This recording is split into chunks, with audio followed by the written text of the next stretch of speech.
akrab gitu. Coba minta pendapat ke kanan kiri, sama rekan guru, pengajar, atau bahkan siswanya gitu. Bisa Ijal, ibu bikin ini nih. Ijal ngerti nggak? Bisa nggak coba dipraktikin? Gimana bu maksudnya gitu? Kalau itu berarti dia masih bingung gitu. Kalau sekiranya dia udah bisa mempraktikkan, mencoba, wah bagus nih bu, keren, oke, itu layak. Kalau 1-2 orang mengerti, seharusnya banyak orang pun mengerti ya. Perlu dites di water. Oke, lanjut. Kemudian, nah apa sih ragam konten? Itu tadi. Sekarang banyak banget. Ada yang sifatnya tutorial, cara ya, how to, ways to. Kemudian ada yang memaparkan fakta-fakta unik, misalnya terkait fakta sains, apalagi pengetahuan umum, sejarah gitu, yang mungkin tidak banyak orang tahu. Beberapa waktu lalu ada konten misalnya, kalian pasti familiar dengan foto Soekarno-Hatta yang membacakan proklamasi. Tapi kalian tahu nggak siapa sih yang foto? Ya kan ada kan konten itu. Siapa sih yang foto? Dijelaskanlah di situ. Ternyata yang foto ini mereka foto diam-diam loh gitu. Berlarang-larang tapi datang apa segala macam. Ada sejarahnya, ternyata itu menarik banget, itu engagementnya tinggi. Gitu. Baca di caption lengkapnya. Kalau seru, kalau rame, part 2. Karena nggak ada part 2. Jangan bikin kesel ya Bapak Ibu. Mari kita bikin kesel. Kita belum jutaan kalau yang followernya. Mari bikin kesel. Part 2 follow dulu. Kemudian fenomena tertentu, fenomena alam sih yang biasanya menarik ya. Kejadian kita bisa menjelaskan itu dari percobaan sains misalnya.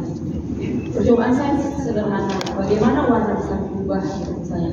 Bagaimana kalau dulu pasca pandemi itu ada konten yang menarik soal bagaimana sabun ketika jari kita celupkan ada bericaknya tuh bericaknya langsung pinggir gitu ya. Itu dulu menarik banget kan ya. Hal sederhana tapi mampu membuat kita paham bahwa itu penting ternyata kita cuci tangan supaya kuman-kuman ini menjauh gitu. Kemudian itu tip and trick ini mungkin Bapak Ibu banyak ya sudah membuat juga, belajar dari konten yang lain, kemudian dimodifikasi, kita buat yang lebih relevan, jadilah tip and trick baru gitu. Bentuknya macam-macam juga, ada infografik, foto berita, video kreatif, reel, TikTok. Bapak Ibu ini kebanyakan Instagram atau TikTokers nih? TikTokers? Kan TikTok.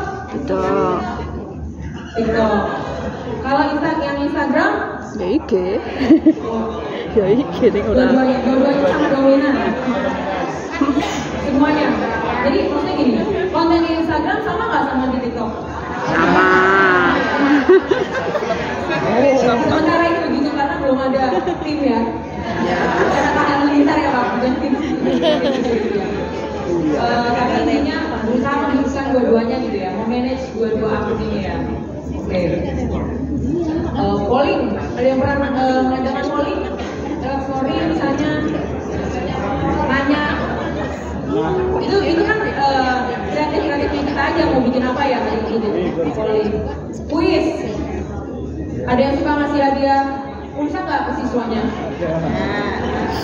Ada. Wajib jajan di mana Pak? Ya. Jadi itu berarti audiens kita udah bisa netapin audiensnya. Berarti audiens yang bisa jawab hanya lah siswa dari sekolah Bapak gitu ya. Itu bisa. Terus challenge ini juga sering kita lakukan. Ketika masa liburan misalnya kita minta, kita menyebutnya kan sahabat Dikbud ya, kalau di aplikasi itu. Sahabat Dikbud, coba deh kalian ambil foto, bikin video dari cagar budaya yang kalian kunjungi selama libur panjang. Nanti 3 foto terbaik pemenang akan mendapatkan souvenir menarik dari Kemendikbud. Jangan lupa syaratnya hanya follow akun kita. Jangan lupa. Kita kan mau engage, harus sama-sama menang dong. Ya dong. Masa kita kasih hadiah ke orang yang follow kita? Gitu. Jadi jualannya juga jalan nih gitu. Jadi syaratnya udah follow. Terus misalnya boleh pakai tagar tertentu. Jangan lupa dikasih tagar. Tag 3 orang teman kamu.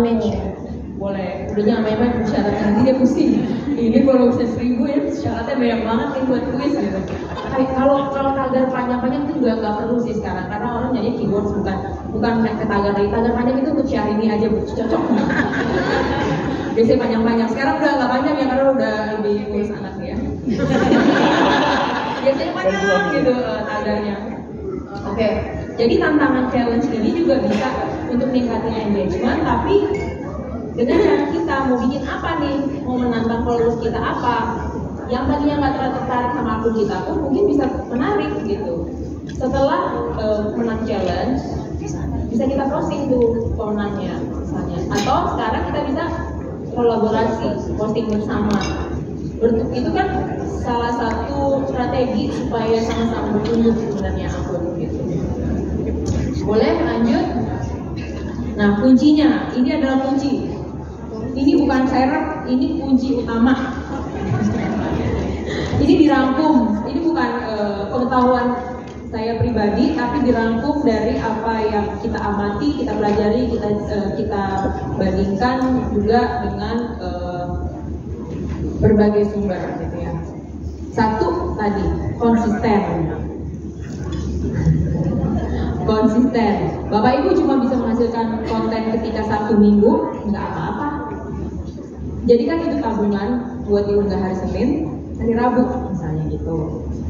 Ya, ada tabungan konten namanya, belanja konten ketika Bapak Ibu seperti sekarang kirim untuk ikut karya atau pelatihan. Ini waktunya menabung konten sebenarnya. Pak, Mas, Bu, gitu. Pak minta quotes of the day dong. Cakep. Quotes of the day. Quote of the day. Datang bahagia, pulang berkarya. Ini bisa jadi satu konten. Kali berapa guru tuh? Tabungan konten kita. Keren Pak, nanti dapat hadiah. Ini ada hadiah kan kayaknya ya? Oh iya boleh. Kasih hadiah. Saya kira muda berbahaya. Muda kaya raya. Dengan Pak siapa Pak? Adi. Pak Ardi dari? Kota Semarang. Apa Pak? Jargonnya untuk Kota Semarang itu yang khusus hari ini konten kreator ngedukasi. Kreator ngedukasi.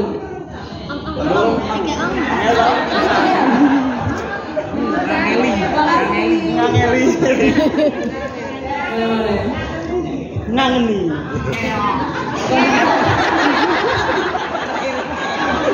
Datang kenyang pulang ya. Terus kedua, nah ini juga penting nih Bapak Ibu, bukan hanya kita 2 dan 3 ini berhubungan. Mengenal karakter dan kebiasaan pengikut.